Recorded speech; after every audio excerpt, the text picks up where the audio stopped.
Bonjour les gens, aujourd'hui je vais pas vous faire une introduction de 2 heures sur le sujet parce que les ramifications sont tellement nombreuses qu'il faudrait une vidéo juste pour ça. Qu'il s'agisse d'évaluer l'intelligence d'une personne, quoi que ça puisse bien vouloir dire, ou de dresser un genre de portrait générique trop souvent utilisé par les entreprises dès qu'elles sont un peu conséquentes, il existe un paquet de tests et de quiz en tout genre, dits tests de QI. Aujourd'hui, on s'y colle. Le QI, qu'est-ce que c'est, qu'est-ce que ça mesure, qu'est-ce que ça vaut, et toutes ces choses.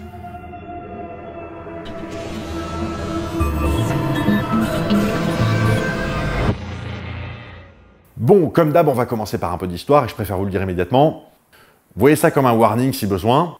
À moins que vous n'ayez vous-même étudié le sujet du QI, vous risquez d'être surpris par ce que vous allez entendre. Oui, voilà, parce que la vignette n'est pas purement putaclic. Il va y avoir une histoire de nazis, je vous jure que c'est vrai. Jules Ferry, alors qu'il était ministre de l'Instruction publique, a fait passer une série de lois scolaires dont le but va globalement être triple. Faciliter aux jeunes filles l'accès à une éducation publique, laïciser l'enseignement public. Juste pour info, ce sont les lois Jules Ferry qui donnent au mot laïcité le sens moderne qu'on lui connaît. Et bien sûr, rendre l'enseignement public et laïque obligatoire à tous les enfants, dans un premier temps uniquement l'enseignement primaire qui, à l'époque, court jusqu'à 13 ans. Et ce dernier point, l'école obligatoire, ça date du 16 juin 1881. Donc, fin du 19e siècle, on est en pleine refondation de ce qu'est l'école et de ce que doit être l'instruction des enfants. À la suite de quoi, une question va se poser au niveau gouvernemental, une question qui, sincèrement, a priori, est plutôt une bonne question. Puisque les enfants sont obligés de suivre un enseignement jusqu'à un âge donné, il est nécessaire de pouvoir évaluer les besoins spécifiques de chaque enfant face à l'instruction. On n'est pas tous égaux. Certains enfants peuvent avoir un retard d'éducation sur d'autres. Il est essentiel de leur apporter l'aide nécessaire afin que tous aient les mêmes chances. Ça, c'est la théorie. Donc, en 1905, le gouvernement va charger un psychologue et un psychiatre de mettre au point un protocole d'évaluation du développement de l'intelligence des enfants en fonction de leur âge, ce qu'on appelle classiquement l'âge mental, on va y venir. Afin de pouvoir identifier les enfants dits anormaux, le terme n'est pas de moi, et dans le contexte de l'époque, il n'est même pas particulièrement péjoratif, et leur fournir par la suite l'aide nécessaire à leur bon enseignement. Le psychologue s'appelle Alfred Binet, le psychiatre Théodore Simon. Ensemble, ils vont bâtir un test qui s'appuie sur les deux principes suivants. Mesurer le développement mental de l'enfant, mais sans faire appel aux connaissances de l'enfant. Ça semble évident après coup, mais il fallait y penser à ce truc-là. Si vous entrez dans une salle de classe et que vous demandez aux gamins de réciter une fable de La Fontaine pour mesurer leur intelligence, vous allez passer à côté de gamins super intelligents, mais qui ne connaissent tout simplement pas La Fontaine. Ils mettent donc au point un test, dit test de Binet-Simon, parce que personne ne s'est fait chier à lui trouver un nom, et ce test à l'origine de la notion d'âge mental est la première échelle métrique de l'intelligence. C'est un test constitué de plein de questions, et petites épreuves comme par exemple reproduire un dessin, mémoriser l'emplacement d'une carte donnée parmi plusieurs, comparer des lignes de longueur différentes, comparer deux poids distincts, etc. Enfin bref, et le résultat est calculé ainsi. Les tests sont effectués par âge de l'enfant, et on va considérer qu'un enfant est en retard de développement lorsqu'il fait moins bien que la moyenne des enfants du même âge. Simple, efficace. Si un enfant de 10 ans obtient les mêmes résultats que la moyenne des enfants de 8 ans, on dit qu'il a 8 ans d'âge mental. Si à l'inverse, il obtient les mêmes résultats que les enfants de 12 ans, il a 12 ans d'âge mental. Non, vraiment, simple, efficace. Notez bien qu'à ce stade, on ne parle pas de mesurer l'intelligence, mais bien le développement de l'intelligence. Ça peut sembler un détail, ça ne l'est pas. On ne tente pas ici de définir ce qu'est ou non l'intelligence, mais d'évaluer le fait que certains enfants sont plus ou moins capables d'utiliser leurs fonctions cognitives pour réaliser ce que la majorité des enfants du même âge peuvent réaliser. Voilà, donc ça, c'est le test Binet-Simon, l'échelle métrique de l'intelligence qui est donc subséquemment à ce que je viens de dire, un nom à la con, et on est en 1905.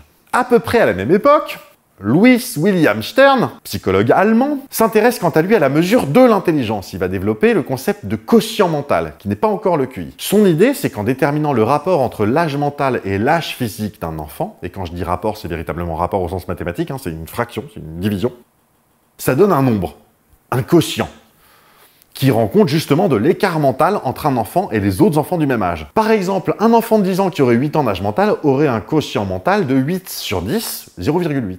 Et pour éviter les fractions à la con, rapidement, il propose de multiplier le résultat par 100 comme on fait pour les pourcentages. Et donc, dans notre exemple, l'enfant aurait un quotient mental de 80. On peut donc commencer à conclure qu'un enfant avec un quotient mental de 100 est en phase avec les enfants de son âge, qu'un enfant avec un quotient mental inférieur à 100 est en retard de développement, et qu'un enfant avec un quotient mental supérieur à 100 est en avance de développement. Jusque-là, ça va encore. En vrai, il y a déjà un truc qui me gêne ici, perso, à savoir que ce quotient ne donne plus d'informations sur l'âge, c'est-à-dire qu'un enfant de 10 ans qui a 8 ans d'âge mental a le même quotient mental qu'un homme de 20 ans qui a 16 ans d'âge mental. Pourtant, rien ne permet de dire que ce quotient 80, signifie le même retard pour l'enfant de 10 ans, donc un retard de 2 ans, ou pour l'homme de 20 ans, c'est-à-dire un retard de 4 ans. Lewis Terman, psychologue américain dont on va parler là tout de suite, appellera ce quotient intellectuel développemental. Parallèlement à Stern, aux États-Unis, à l'université de Stanford, Lewis Terman donc étudie le test Binet-Simon, dont le but est, pour le dire simplement, de déterminer quels enfants sont un peu lents et ont besoin d'éducation spécialisée. Terman fait évoluer le test avec dans l'idée, dans un premier temps au moins, il va faire plusieurs révisions du test au cours du temps, d'identifier les enfants dits handicapés mentaux, mais rapidement il a aussi dans l'idée que ce test pourrait bien servir de facilitateur pour l'orientation professionnelle chez les jeunes adultes et les adultes. Et c'est ainsi que naît le test Stanford-Binet, dont la dernière révision date de 2005. Non, c'est juste pour dire que je suis pas en train de vous parler d'histoire ancienne. Parce que quand vous allez voir à quoi a servi le test Stanford-Binet, vous allez avoir besoin de vous asseoir. Lewis Terman s'intéresse également aux enfants dits surdoués, ou comme on préfère le dire aujourd'hui, bien que ce soit tout aussi con, les enfants à haut potentiel intellectuel. Oui, alors, autant vous le dire maintenant avant qu'on avance trop dans la vidéo, ce genre de classement de l'intelligence, ces tests en tout genre, j'ai vraiment du mal avec ça, hein. Donc je vais rester factuel dans les événements que je vais relater, mais ne soyez pas surpris de m'entendre passer en mode sarcasme plus souvent que d'habitude. Donc Terman s'intéresse aux gamins surdoués et va notamment effectuer ce qu'on appelle une étude longitudinale. Et c'est cool parce que ça va me permettre de parler 2 secondes des études longitudinales. La plupart des études scientifiques sont effectuées sur des temps raisonnablement courts. Quelques jours, quelques semaines, quelques mois. Pour tout ce qui va toucher à l'humain, notamment, qu'il s'agisse de médecine ou de sociologie, etc., il peut arriver qu'une étude nécessite un temps bien plus long, pouvant courir de quelques années à plusieurs générations. Une étude qui suit le développement d'une population ou d'un phénomène donné à partir d'un événement de départ donné, c'est ce qu'on appelle une étude longitudinale. Un des exemples les plus célèbres d'études longitudinales, c'est l'étude dite de Dundee. De son nom complet, c'est Étude multidisciplinaire de Dundee sur la santé et le développement, qui a commencé le 1er avril 1972 et a suivi la vie de toutes les personnes nées à Dundee en Nouvelle-Zélande, au Queen Mary Maternity Center, entre le 1er avril 72 et le 31 mars 73, soit plus de 1000 naissances. Cette étude court toujours et a produit, après plus de 50 ans, plus de 1300 rapports sur la santé, le développement mental, etc. de toute une population suivie. La plupart des études que vous connaissez ne sont pas des études longitudinales, c'est ce qu'on appelle des études transversales. Voilà, ça c'était pour la petite parenthèse. Donc Terman va, à partir de 1921, se lancer dans une étude longitudinale sur les surdoués. Genetic Studies of Genius, étude génétique des génies.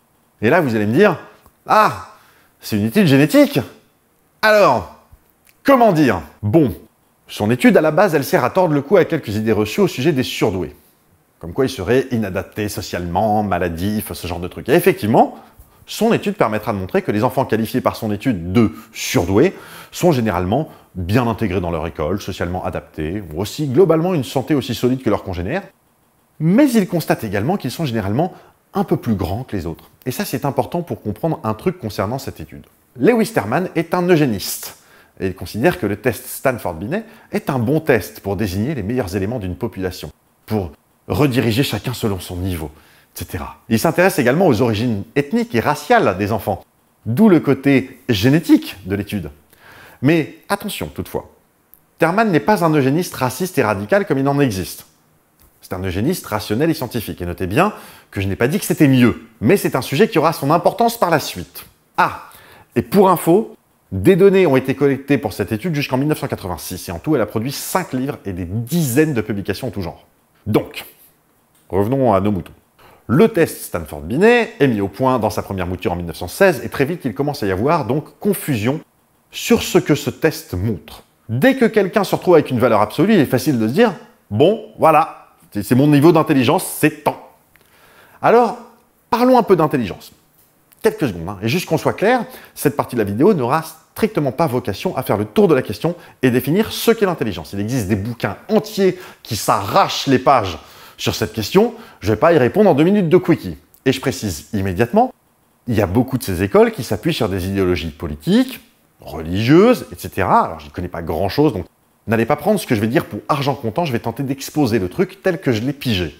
Au début du XXe siècle, sur le sujet de l'intelligence, il existe plusieurs grandes écoles parmi les psychologues, sociologues, psychiatres, etc.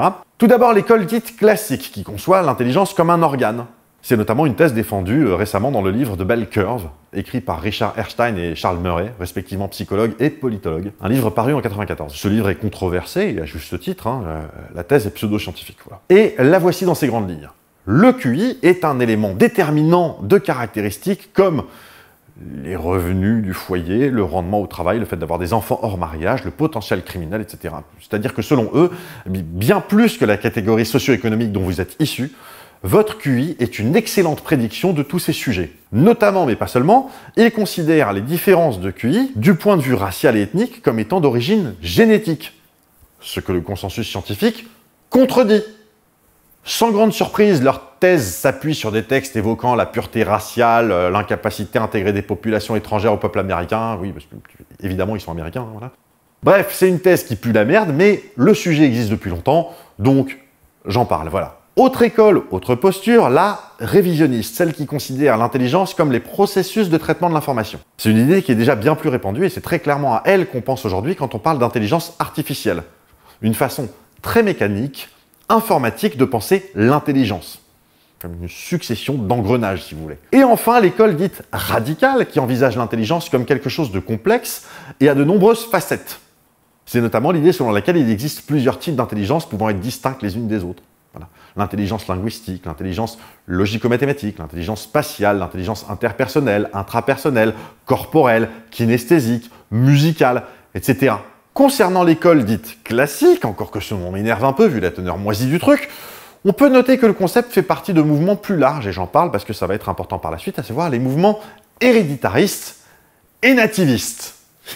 L'héréditarisme, c'est comme son nom l'indique, une théorie selon laquelle les gènes déterminent non seulement vos caractéristiques physiques, mais également sociales. Et le nativisme, et là, asseyez-vous, ça va être sournois, c'est une théorie apparue aux USA au XVIIIe siècle. Je vais essayer d'en dessiner rapidement les contours dans une parenthèse.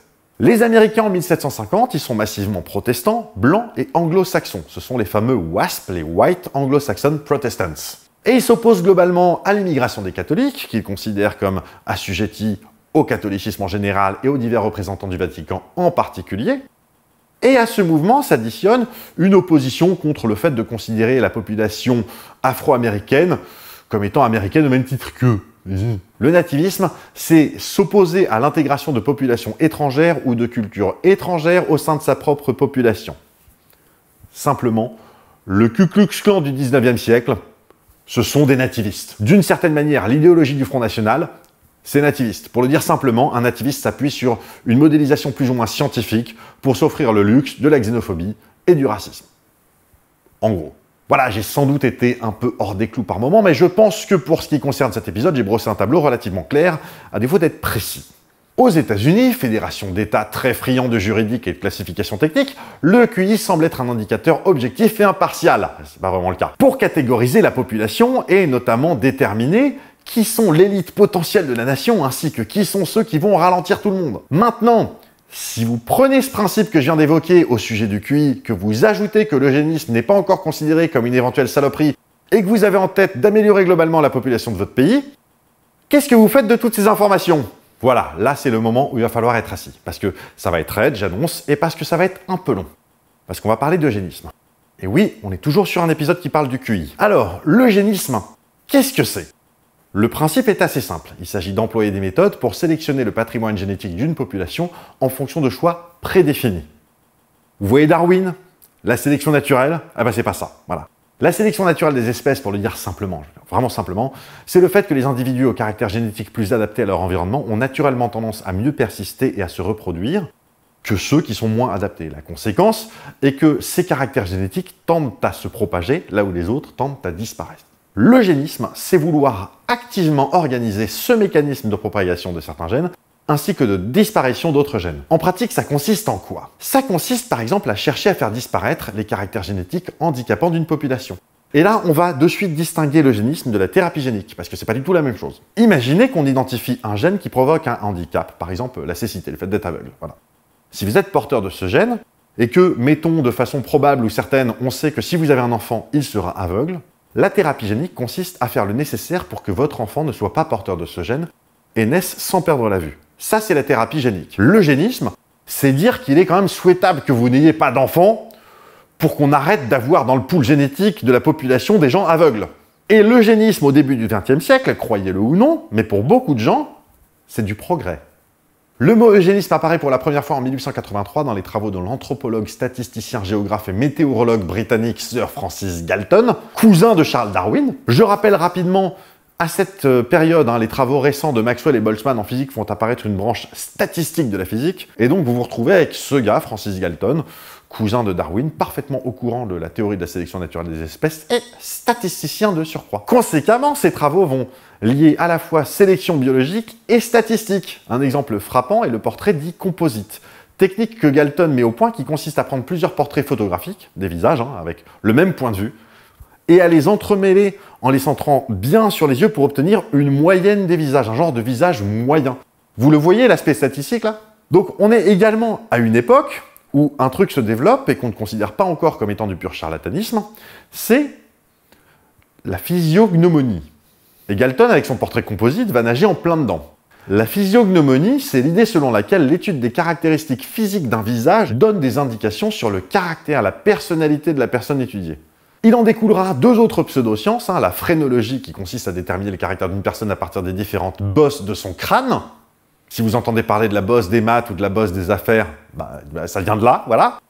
Et ensuite, la morphopsychologie, l'idée qu'on peut connaître la psychologie d'une personne en étudiant les traits de son visage. Et tout ça, c'est bien évidemment de la merde en barre jusqu'à preuve du contraire, mais on a arrêté de chercher des preuves du contraire parce qu'on a bien compris que c'était de la merde en barre. Bref, Galton cherche donc à caractériser physiquement les humains, comment dire, supérieurs, l'élite. Mais alors attention, parce que le côté race supérieure, c'est assez connoté, et pour de bonnes raisons. Là, ce que fait Galton, c'est pas chercher à déterminer que les Celtes sont une race supérieure, par exemple. Ce qu'il cherche à déterminer, c'est si un front large est caractéristique d'une meilleure personne qu'un front étroit, par exemple. Mais le résultat, vous allez voir, ça va être le même. Donc l'eugénisme, c'est un mot qui pop dans le monde scientifique à la fin du 19e siècle, et au début du 20e siècle, de nombreux scientifiques et médecins commencent à voir dans l'eugénisme un progrès conséquent pour l'humanité. L'idée consistant à accélérer le processus naturel d'évolution en forçant la sélection des meilleurs gènes. Pour rappel, la découverte des lois de l'hérédité, formulée par Mendel, date d'environ 1850. Donc on est vraiment sur un sujet qui est dans l'air là. Et donc ces scientifiques et ces médecins, comment pensent-ils pouvoir à l'échelle d'une population mettre en place un système qu'on qualifiera d'eugénique? Eh bien, il existe trois méthodes globalement. La première, bien sûr, c'est que si vous avez des gènes dégueulasses, on vous empêche d'une manière ou d'une autre d'avoir des enfants. La deuxième consiste à encadrer assez violemment le mariage, par exemple en vous faisant passer une série d'examens médicaux pour pouvoir vous marier et en ne vous autorisant à avoir des enfants que si vous êtes marié. Le rapport avec le mariage, alors oui, alors ça vous étonnera peut-être, même si je ne suis pas vraiment sûr de pourquoi, mais l'eugénisme, bien que technique ne relevant que de la science, l'eugénisme va souvent de pair avec certaines convictions conservatrices, on va dire. Oui, voilà, conservatrices. Pas nécessairement religieuses. La religion, d'une manière générale, je dois dire, elle voit pas d'un bon œil le fait de vouloir tripatouiller de façon active le pool génétique de la population. Même pas ça. Et enfin, la troisième manière, c'est de contrôler au moins certaines formes d'immigration. Oui, le racisme, j'ai pas besoin de vous expliquer ce que c'est, je pense que vous aurez aucune difficulté à imaginer qu'en 1900, les diverses considérations qu'on pouvait avoir au sujet des populations avec une autre couleur de peau ou avec les yeux bridés, comment dire? À l'époque, on pensait vraiment encore que c'était des races différentes et, soyons clairs, inférieures. Pour info, la notion de race humaine, c'est une notion qui disparaît du monde scientifique à peu près autour de la Deuxième Guerre mondiale, pour des raisons assez évidentes. Mais toujours pour info, c'est une notion qui revient sur le tapis à partir de l'an 2000 aux États-Unis. Mais est-ce que vous allez voir, les États-Unis, ils ont quand même un truc avec ça, clairement. Donc on est au début du XXe siècle, on pense que l'eugénisme est une bonne idée pour faire disparaître toutes les tares de l'humanité. Bien sûr, dit comme ça en 2024, c'est horrible, mais c'est dit sans jugement, vous voyez. Et donc, ceux qui devaient se produire ces produits, et pas mal de pays se sont mis à tout simplement stériliser en masse. Et qu'on soit clair, la plupart du temps, c'était pas contre le gré des personnes concernées. C'était tout simplement à leur insu. Voilà. On n'allait pas en plus les angoisser avec ça. Voilà. Par exemple, au Canada, dans la province d'Alberta, est voté en 1928 l'Alberta Sexual Sterilization Act qui va stériliser 3000 personnes entre 1928 donc et 1972. L'exemple est intéressant parce que quand ça a été voté, la stérilisation n'était autorisée qu'avec l'accord du sujet. Ou de son tuteur. Généralement, d'ailleurs, c'était son tuteur. Mais en 1937, cette loi a été amendée et il est devenu possible de stériliser sans leur accord, ni l'accord du tuteur, les handicapés mentaux. On va être clair, vous et moi. La Seconde Guerre mondiale a changé beaucoup de choses. Notamment, il faut être clair sur le fait qu'il y avait des idées vraiment dégueulasses qui traînaient avant. Et tant qu'on n'avait pas pointé du doigt les nazis, ça dérangeait pas nécessairement tout le monde. Ah, encore une petite précision. Dans les exemples que je donne, il s'agit exclusivement d'exemples à des fins d'eugénisme. Je ne parle pas de l'Inde qui a stérilisé plus de 10 millions de personnes entre 75 et 77 parce que c'était dans un but de contrôle de la surpopulation. Mais sachez que ça existe. Bon, autre exemple d'eugénisme par stérilisation, et là, vous allez voir, on est sur une autre échelle. Si je vous demande quel pays est le meilleur pays au niveau sociétal, un modèle parmi les modèles, que ce soit en matière de droit, de santé publique, de lutte contre les discriminations, etc., à quel pays est-ce que vous pensez? Allez. Bon, en vrai, je ne sais pas à quel pays vous pensez, mais normalement, il y en a un paquet parmi vous qui ont pensé naturellement à la Suède. Voilà. Alors, la Suède a passé une loi eugénique en 1935 et qui est restée en application jusqu'en 1976. Donc un peu moins longtemps qu'Alberta et ses 3000 stérilisations, mais à peu près pareil. Durant cette période de 41 ans, la Suède a stérilisé 63 000 personnes. Et d'après son ministère des Affaires sociales, entre 1935 et 1996, ce sont près de 230 000 personnes en tout en réalité qui sont concernées. La population de la Suède à l'époque, c'est genre 6 millions de personnes. Et les lois ont été votées avec un large consensus politique pour info. Voilà. Et entre 76 et 96, ce qui s'est passé, c'est qu'il fallait l'accord des concernés. Sur la première période avant 76, 90% de femmes. Après, 99% de femmes. Mais comment est-ce qu'on fait pour stériliser autant de personnes avec leur accord? Eh bien c'est facile. On leur explique que sans stérilisation, elles ne pourront pas conserver la garde de leurs enfants actuels, ou alors qu'elles n'auront pas de remise de peine si elles sont en prison, ou alors, si elles sont en hôpital psychiatrique, eh bien qu'elles ne pourront pas sortir de l'hôpital. Un exemple rendu célèbre en 96 par un article d'un journaliste qui s'appelle Maciej Zaramba, je l'ai sans doute mal prononcé, mais tant pis, sur ce sujet, c'est celui d'une petite fille qui avait du mal à voir le tableau à l'école parce qu'elle avait besoin de lunettes, et qui a été stérilisée parce qu'on lui a expliqué qu'elle était bête et qu'elle ne devait pas avoir d'enfant. Elle s'appelle Maria Nordin et avait 17 ans quand elle a été stérilisée. L'objectif était de prévenir les maladies psychiatriques, mais en réalité, il y a eu une dérive raciste assez flagrante, due au fait que les scientifiques en charge du projet étaient convaincus d'une corrélation entre race et intégrité génétique. Mais avec tout ça, la Suède n'est pas le pays qui a le plus stérilisé au XXe siècle. C'est le deuxième. Le premier, vous savez déjà duquel il s'agit. Mais avant d'en parler, on va revenir sur notre sujet initial qui, je le rappelle, est le QI. Aux USA, au début du XXe siècle, comme dans d'autres pays donc, les lois eugéniques vont être votées. Alors, ils vont employer la manière liée à l'immigration dont on a parlé, à savoir qu'ils vont restreindre l'immigration en 1924 dans le but déclaré d'éviter un déclin de l'intelligence au niveau national. Parce que, pourquoi pas? J'en parle parce que les lois sur l'immigration sont des lois fédérales, qui concernent l'ensemble des États-Unis. Mais, si on en revient au QI, au niveau des États eux-mêmes, ça va vraiment pas être glorieux. Et les États-Unis vont être les premiers à rentrer dans la danse au niveau mondial.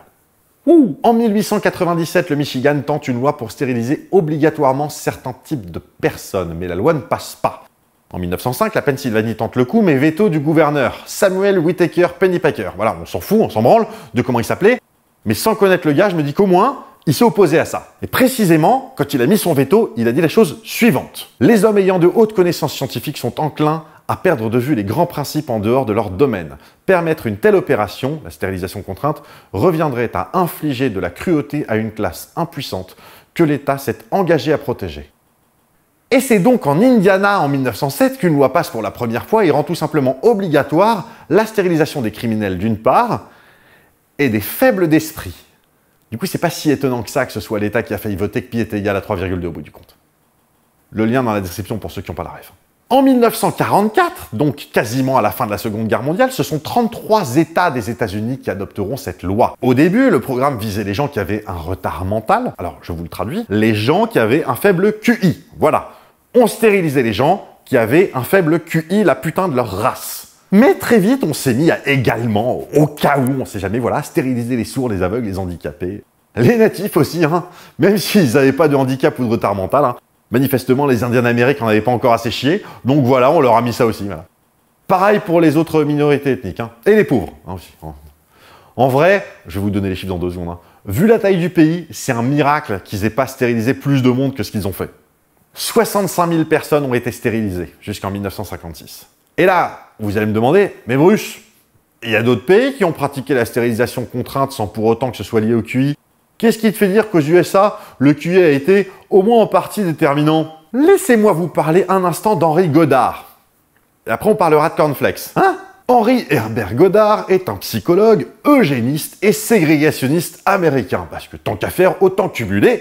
Il est né dans le Maine en 1866, ce que je trouve ironique, Alors, il est possible que l'ironie vous échappe. Alors, 2 secondes, je vous parle du Maine. À la grande et belle époque de l'esclavage aux États-Unis, note pour la team premier degré, putain, mais grandissez quoi, enfin bref. Il y avait déjà des tensions entre les pays qui considéraient que l'esclavage, bah en fait, ça va, c'est pratique pour produire pour pas cher, et les États qui considéraient que bah c'est pas ouf. Et pour éviter que ce soit trop le bordel dans l'Union, il avait été décidé qu'il y aurait autant d'États ségrégationnistes que d'États non ségrégationnistes.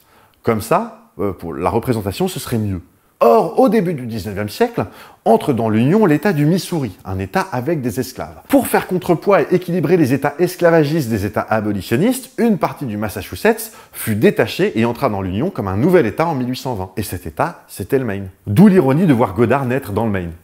Fin de la parenthèse. Donc, Goddard, en 1908, il publie un ouvrage, Le test de capacité intellectuelle Binet et Simon, dans lequel il fait la promotion, vous l'aurez deviné, du test Binet-Simon. Il pousse au cul pour que ce test soit utilisé dans les écoles publiques, ce qui devient le cas en 1913, ainsi qu'à Ellis Island pour les nouveaux émigrés en 1914, et la même année dans les tribunaux. C'est Goddard qui caractérise le terme faible d'esprit pour désigner ceux qui échouent au test. Et comme il soutient que la débilité mentale est héréditaire, il considère que si on souhaite se débarrasser de ces traits de caractère, il convient de les empêcher d'avoir des enfants, soit par isolement, dans des instituts spécialisés, soit par stérilisation. Comprenez bien que dans son esprit malade, la stérilisation c'est la version cool, parce que l'isolement c'est un peu raide, puis ça coûte horriblement cher. Mais bon, d'un autre côté on va pas les tuer, hein. Et donc il suffit simplement de les stériliser. Comprenez bien la distinction entre un gars comme Galton et un gars comme Goddard, même si le résultat est globalement le même. Galton souhaite sélectionner les meilleurs gènes d'une certaine manière, tandis que Goddard souhaite faire disparaître les pires. Les pires. Donc, Goddard a mis au point son test, hein, c'est celui-là qui est en place dans les écoles, l'immigration, etc.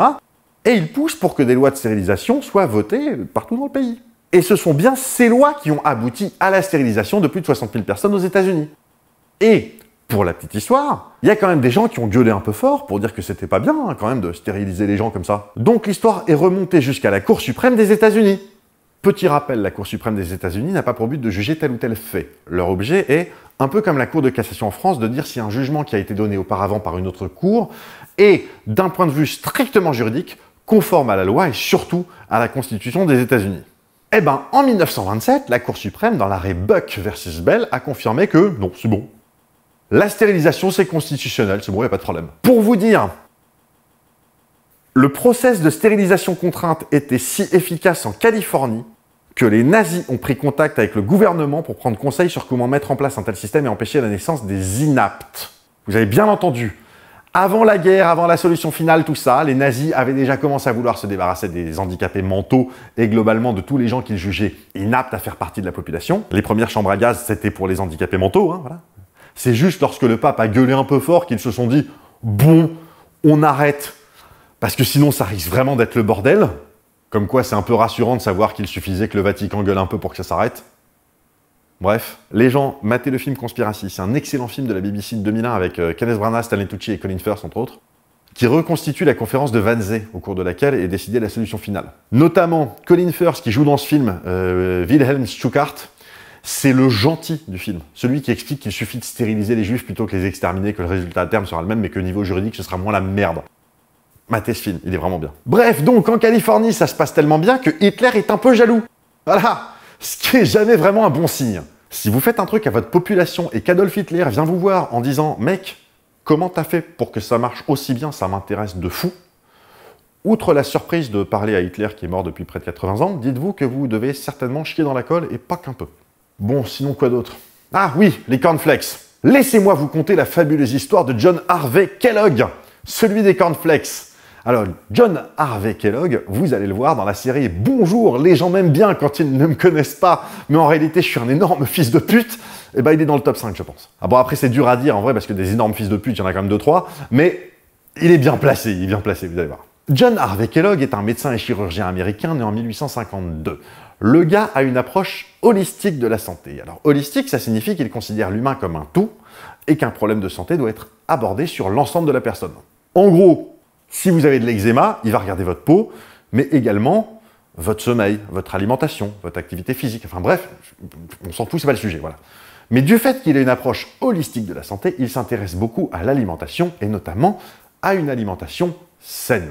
Et ça lui vient du fait qu'il a été élevé dans l'église adventiste du 7e jour.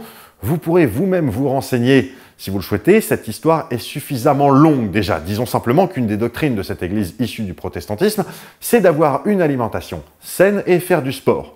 Manger, bouger, entre autres choses. Et donc il va s'intéresser aux questions de l'alimentation, va prescrire des lavages d'intestin en veux-tu en voilà. Le gars est végétarien, c'est également un inventeur, et vous n'avez pas idée de ce qu'il a inventé. Alors bien sûr, il a inventé les cornflakes, il va monter la société Kellogg's avec son frère, pour ça, il va pondre dans la foulée un pseudo-article scientifique expliquant que le petit déjeuner est le repas le plus important de la journée, pour que vous ayez une notion d'à quel point ça a pris cette connerie d'histoire de petit déjeuner qui est le repas le plus important de la journée. Vous le savez peut-être, mais il y a des règles à respecter en matière de publicité. On n'a pas le droit de faire n'importe quoi dans une publicité, de dire ce qu'on veut ou de montrer ce qu'on veut, etc. Eh bien, quand une publicité, quel que soit l'objet de la publicité, quand une publicité montre des gens qui prennent un petit déjeuner, il est obligatoire, c'est la loi, de montrer sur la table au moins un laitage, au moins un fruit ou un jus de fruits, et des céréales. C'est la loi. Le gars invente également la viande végétale, le lait végétal, voilà, à la base c'est lui. Et il a également inventé et breveté le beurre de cacahuète, c'est lui. Mais il a également inventé la couverture électrique chauffante et alors là j'étais sur le cul, le dynamomètre. Le dynamomètre qui permet de mesurer l'intensité d'une force, c'est une invention Kellogg. Bon, jusque-là, vous allez me dire, il n'y a pas de quoi se faire traiter d'énormes fils de pute par le premier youtubeur qui passe, on est bien d'accord. Sauf qu'en 1906, John Harvey Kellogg fournit des fonds pour aider à la création d'une fondation. Et là, juste au nom de la fondation, vous allez piger. La Race Betterment Foundation. La fondation d'amélioration de la race. Oui, parce que John Harvey Kellogg est inquiet, il a peur d'une dégénérescence raciale. Et donc la fondation d'amélioration de la race, c'est une fondation eugéniste et raciste, on peut le dire assez clairement. Alors sur le papier, le truc était finement monté. Lors du premier colloque de cette merde, on insistait sur le fait de se débarrasser du tabac, de l'alcool, de la prostitution, voilà. Mais on incitait également les gens à faire très attention avant de se marier. De veiller aux conséquences en matière d'hérédité. Ne pas se marier avec n'importe qui et ne pas propager n'importe quel trait de caractère. Kellogg va léguer tout son héritage à cette fondation, qui quelques années plus tard aura tout dilapidé. Ses administrateurs seront inculpés pour cela.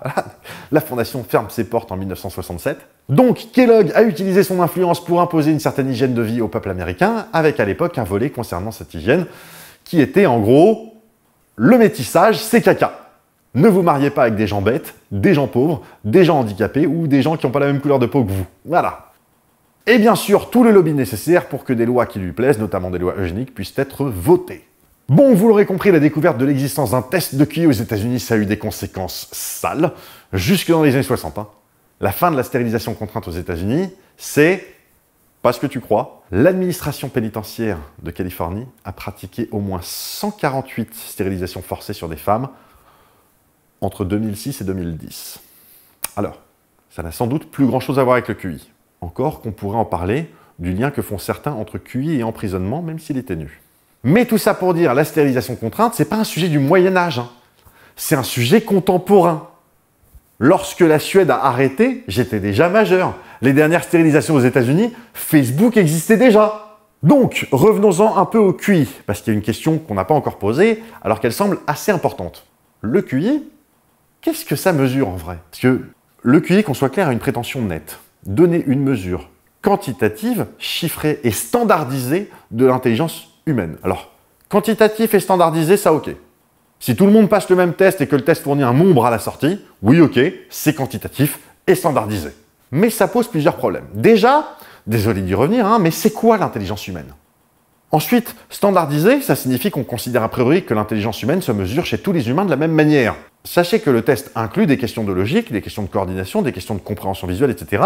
Qui va être plus intelligent entre un philosophe et un premier violon symphonique? Entre un mathématicien et un menuisier? Enfin, si on veut être précis, le QI ne mesure pas vraiment l'intelligence humaine. En vrai, il ne la mesure pas du tout, spoiler, mais comme ça se voit, ils ont dû biaiser dans la définition du truc. Le QI prétend mesurer le potentiel d'intelligence humaine. Est-ce que les gens qui ont des bons résultats universitaires et académiques ont généralement un QI plutôt élevé? Oui, c'est statistiquement vrai. Mais je pose la question. Est-ce parce que ces gens sont plus intelligents ou parce que le test de QI est plus adapté aux universitaires? Non, je dis ça parce que pas mal de gens s'appuient sur le QI pour dire qu'en Afrique, globalement, le QI moyen est nettement plus bas qu'en Europe et que donc ça signifie que les Africains sont par nature, hein, moins intelligents que les Européens. Bon, si on se pose une demi-seconde et qu'on se rappelle que le test QI a été créé par des Européens de l'Ouest dans un contexte européen pour des Européens, on peut peut-être se dire que l'université du standard QI est une connerie, non? L'universalité. Pas l'université, ça veut rien dire, c'est l'universalité. Mais non, mais là, j'étais énervé, hein, clairement. Je veux dire, sans même se poser la question de si ça mesure vraiment ou non l'intelligence, ou le potentiel intellectuel, ou ce que vous voulez. Peut-être qu'un test conçu en France en 1890, même un peu modernisé, n'est pas adapté au Cambodge 2024, par exemple. Non, parce que sinon, moi je vous en propose un de test d'intelligence, vous allez voir, c'est facile. Vous prenez 5 membres d'une tribu d'Amazonie et 5 médaillés Fields européens.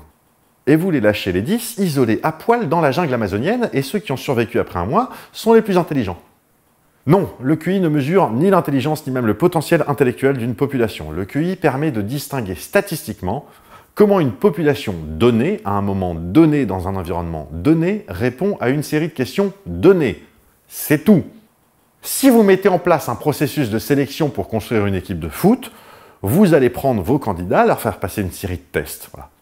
Bah, le QI, c'est pas franchement différent. Sauf qu'aux États-Unis, alors désolé de parler encore des États-Unis, mais quand on cherche une caricature en matière d'utilisation des statistiques, ils sont franchement pas mauvais. Sauf qu'aux États-Unis, il existe un truc qui s'appelle les SAT, pour Scholastic Assessment Test.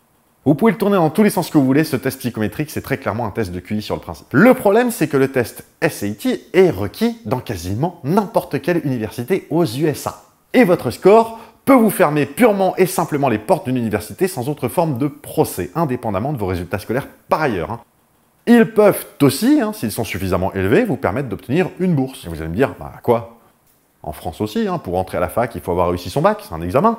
Une évaluation quantitative et standardisée. C'est quoi la différence? Eh bien, la différence, c'est que quand vous passez le bac, vous avez une épreuve de philosophie, peut-être de maths, d'histoire géo, d'économie, etc. Parce que ça dépend de vos spécialités. Le test SAT est le même, rigoureusement le même, pour tout le monde, quelle que soit la filière choisie. Alors du coup, c'est peut-être pas si étonnant que ça, que les universitaires aient des meilleurs résultats de QI, puisque pour entrer à l'université, il faut avoir un bon résultat de QI. Voilà. Alors, il existe des filières aux États-Unis sans SAT, bien sûr, mais comme il existe des filières en France sans bac. Le problème, c'est que les résultats du SAT, statistiquement, dépendent de votre catégorie socio-économique, de votre origine ethnique, etc. Pour le dire simplement, le résultat du SAT seul est discriminatoire. Mais c'est pourtant aux États-Unis l'examen standardisé qui peut le plus vous stopper net dans votre progression éducative. Il peut seul vous empêcher de devenir médecin parce que votre niveau d'anglais n'est pas suffisamment bon. Et en Amérique, on adore ce genre de test. Et vous savez pourquoi? Et là, ça va me permettre de reboucler avec un autre sujet que j'aime beaucoup. Ça permet d'éluder complètement la responsabilité. Je vous ai jamais dit que les États-Unis, c'était un pays sa race juridique. Dans un pays dans lequel vous pouvez vous retrouver au tribunal parce que vous avez servi un café chaud à quelqu'un et que la personne s'est brûlée parce que le café était chaud et vous demande maintenant 20 millions de dollars parce qu'elle est triste, dans un tel pays, si vous avez un moyen de ne pas être responsable, vous l'employez. Avoir des tests standardisés permet de dire « c'est pas moi qui vous ai refusé, c'est le test. Moi, je vous aurais pris, moi je vous aime bien, mais c'est le test. C'est vous en fait. » Et dans les entreprises, on a vu popper depuis quelques décennies des tests en tout genre, tous plus cons les uns que les autres, et qui sont constitués d'un mélange de trucs scientifiques, de trucs pseudo-scientifiques, voire de trucs complètement new age et basiques. Ça parle de PNL, de développement personnel, ça emploie des mots qui veulent pas nécessairement rien dire, hein. Mais prenons un exemple classique, un truc vraiment à la mode dans les entreprises de services principalement, et suffisamment grosses. Genre au moins de l'ordre de la centaine d'employés. Dans une boîte où il y a 3 employés, ils font pas ces trucs-là.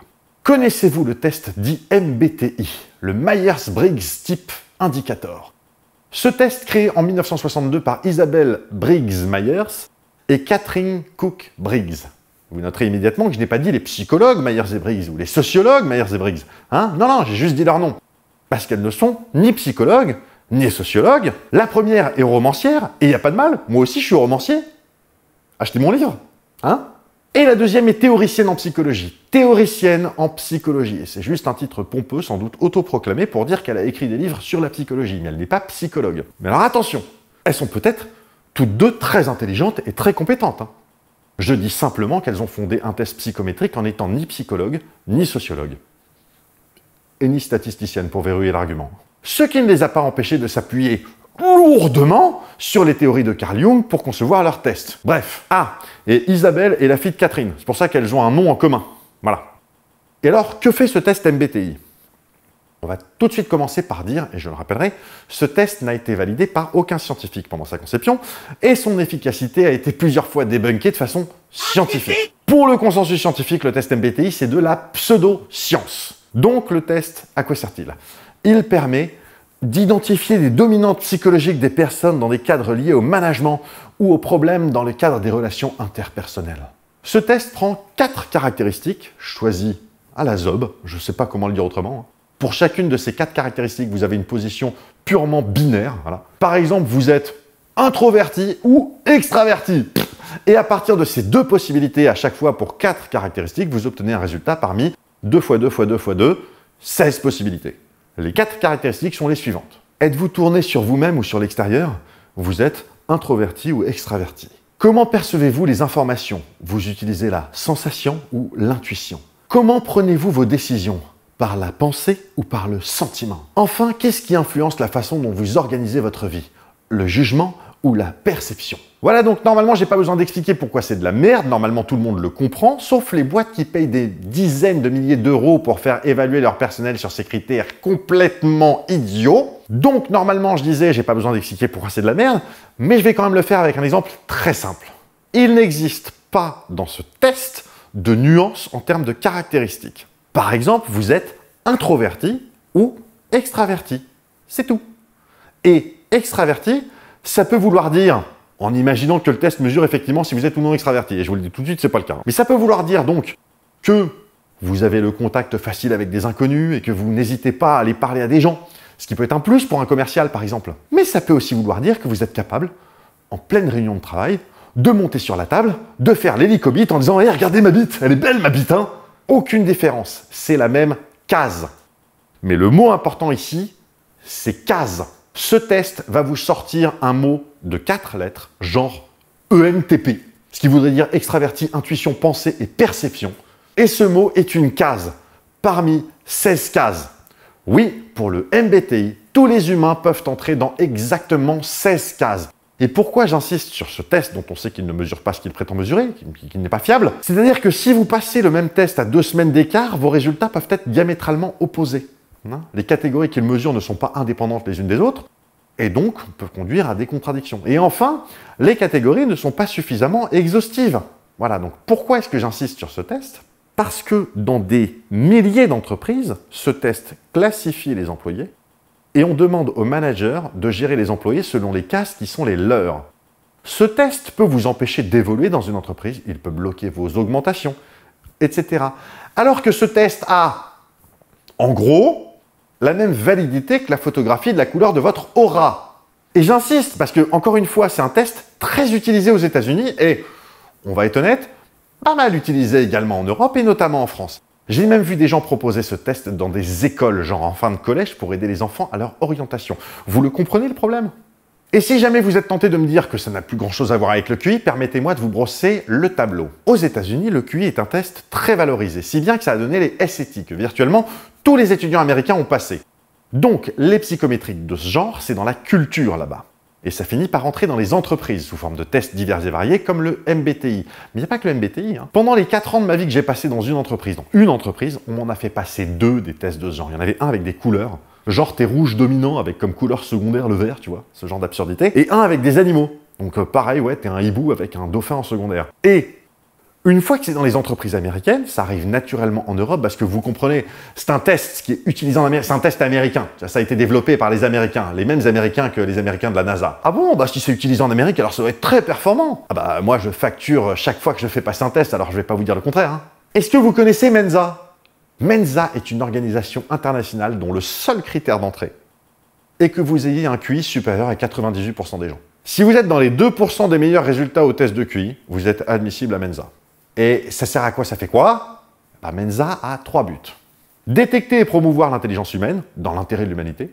Et je rappelle que le QI ne mesure pas l'intelligence, mais bon. Encourager la recherche sur la nature, les caractéristiques et les usages de l'intelligence. Voilà, donc en plus ils le savent eux-mêmes, qu'on ne sait pas vraiment précisément dire ce qu'est l'intelligence. Et enfin, fournir un environnement intellectuel et social stimulant à ses membres. Et d'après le Washington Post, Les membres de Mensa craignent souvent que les gens normaux se moquent d'eux. Alors, j'ai rien contre le fait que des gars montent une asso avec comme critère d'entrée d'avoir plus de 130 de QI. En revanche, j'ai un peu de mal à m'imaginer qu'on puisse chercher à entrer là-dedans sans le moins du monde penser qu'on vaut tout de même un peu mieux que les autres.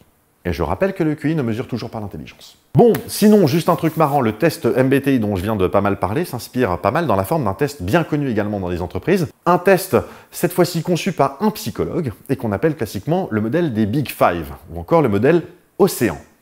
C'est un acronyme là, hein, Océan. Vous allez voir. Donc ce test, conçu à la base en 1987 par le psychologue Lewis Goldberg, puis consolidé par les psychologues Paul Costa Jr. et Robert McCrae, part du principe suivant. Il est possible de décrire la personnalité d'une personne selon 5 traits principaux qui sont les suivants. Et si on prend les initiales, ça fait Océan, c'est pour ça qu'on l'appelle Océan. O pour ouverture, appréciation de l'art, des émotions, de l'aventure, des idées nouvelles. C pour conscienciosité, conscience morale, respect des obligations, discipline, etc. E pour extraversion, tendance à chercher la stimulation et la compagnie des autres. A pour agréabilité ou amabilité, tendance à être aimable, j'imagine. En vrai, c'est la tendance à l'empathie et la coopération. Et enfin, N pour neuroticisme, c'est la tendance à exprimer des émotions négatives, comme la colère, la peur, la dépression, etc. Et pourquoi je vous parle de ce test? Outre le fait qu'il est connu et reconnu un peu partout dans le monde, ce test a servi à établir des profils psychologiques dans l'affaire bien connue désormais de Facebook, Cambridge Analytica Aggregate IQ. C'est-à-dire un test qui a été utilisé pour établir des profils psychologiques pour, dans un premier temps, influencer le référendum sur le Brexit. Matez le film Brexit avec Cumberbatch, qui parle précisément de ça. C'est pas un grand film, loin s'en faut. Mais ça montre assez bien comment le truc s'est joué. Et ensuite, les élections américaines qui ont abouti à l'élection de Donald Trump. La première fois. Oui, parce que là, enfin, c'est pas le sujet. Vous savez les tests à la con que vous voyez passer sur les réseaux sociaux, genre quel personnage de Harry Potter êtes-vous, ou je ne sais plus comment il s'appelait, mais il y avait un test assez récemment que plein de streamers et youtubeurs ont passé il y a genre 1 an sur Twitter. Ils affichaient fièrement leurs résultats et tout, c'était des résultats en étoile. Ne faites pas ces tests. Ne passez pas ces tests débiles, n'en faites pas la promotion. Le seul but de ces tests est de grappiller de la donnée. Et vous ne savez jamais dans quel but. Bon, est-ce qu'on a fait le tour? Pas du tout. Est-ce qu'on va quand même en rester là? Presque, oui, parce que la vidéo est déjà assez longue. Hein. Juste, je vous invite à voir une vidéo de G1000 que je vous mets en lien dans la description. Parce qu'il arrive parfois que des gens disent de la merde, par exemple sur le QI, et annoncent un truc débile du style « Partir en vacances 2 semaines, c'est perdre 30 points de QI !» ou des joyeusetés de ce genre. Le problème, c'est que les gens qui disent ça, des fois, peuvent avoir énormément d'influence. Donc matez également la vidéo de Veritasium sur le sujet du QI, elle est très intéressante, et il passe plus de temps sur les SAT et moins sur les stérilisations forcées. N'hésitez pas à faire des recherches également sur un truc qui s'appelle le G-Factor, concernant la mesure dite de l'intelligence, et rappelez-vous simplement 2 choses. Non, le QI ne mesure pas l'intelligence humaine de façon standardisée et universelle, donc toutes les conclusions sur tel ou tel pays est moins intelligent, les femmes versus les hommes, les riches versus les pauvres, tout ça, vous oubliez. Et non, il n'existe pas de consensus définitif sur ce qu'on appelle l'intelligence. Je ne dis pas qu'il n'existe pas de définition, il en existe même plein. Je dis qu'il n'existe pas de définition finale universelle et qui fait consensus de ce qu'on appelle intelligence. Ah, et dernier truc en rab, histoire de créer de l'engagement dans les commentaires, je le répète, je persiste ici, hein. Les intelligences artificielles ne sont pas intelligentes. Point. On se retrouve très bientôt pour une nouvelle vidéo, alors d'ici là, restez curieux et sachez que 13 porte malheur, parce que le carré de 13, c'est 169, et 169, la vie est bien plus triste. Pourquoi j'ai accepté de faire ça, moi?